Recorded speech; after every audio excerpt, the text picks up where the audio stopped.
The Biden vaccine mandate is as good as dead. We said do not comply, and you did not comply. In fact, over 1 million of you signed our petition saying as much. And today, together, we kick the government's ass. Today, the Supreme Court decided by a huge majority of 6-3 to stay the Biden administration's unconstitutional private employer vaccine mandate. It's just a tremendous day for the American people, and a tremendous day for the founding idea that this is a limited government of enumerated powers which exists to protect, not erode, the God-given freedoms of the people. More, the court stay will prevail even if the Sixth Circuit somehow rules in favor of the Biden administration at some future date. This spells all but certain doom for OSHA's unimaginable overreach into the private health decisions of some 85 million Americans whose only crime is having a job at a company with more than 100 employees. According to the order, the Supreme Court said, quote, although COVID-19 is a risk that occurs in many workplaces, it's not an occupational hazard in most. COVID-19 can and does spread at home, in schools, during sporting events, and everywhere else that people gather.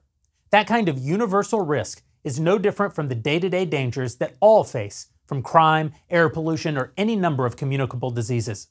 Permitting OSHA to regulate the hazards of daily life simply because most Americans have jobs and face those same risks while on the clock would significantly expand OSHA's regulatory authority without clear congressional authorization. The whole thing is just that good. You really have to read every word. The order further states, quote, although Congress has indisputably given OSHA the power to regulate occupational dangers, it has not given that agency the power to regulate public health more broadly. Requiring the vaccination of 84 million Americans selected simply because they work for employers with more than 100 employees certainly falls in the latter category. So what does all this mean? Well, it means we won.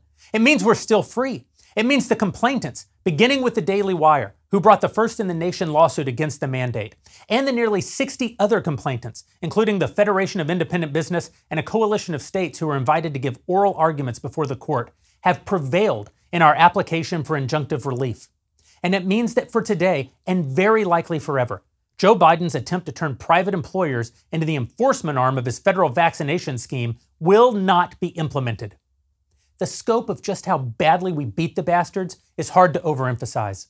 Writing in concurrence with the order, Justices Gorsuch, Thomas, and Alito point out that had OSHA's rule been allowed to stand, quote, the law would afford OSHA almost unlimited discretion.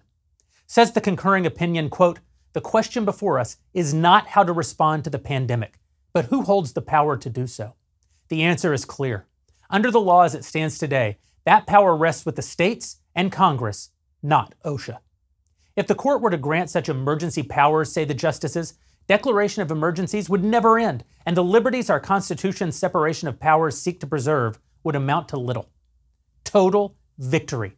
Not just for the millions of Americans who've exercised their right not to be vaccinated, but the millions more who oppose the tyranny of this mandate regardless of their vaccine status. And utter defeat for the Biden government, which sought to enforce its will on the American people, literally into the veins of the American people, at threat of financial ruin just because they're convinced that they know better than you do. Drink their tears, my friends, and enjoy your freedom. By the grace of God, you still have it.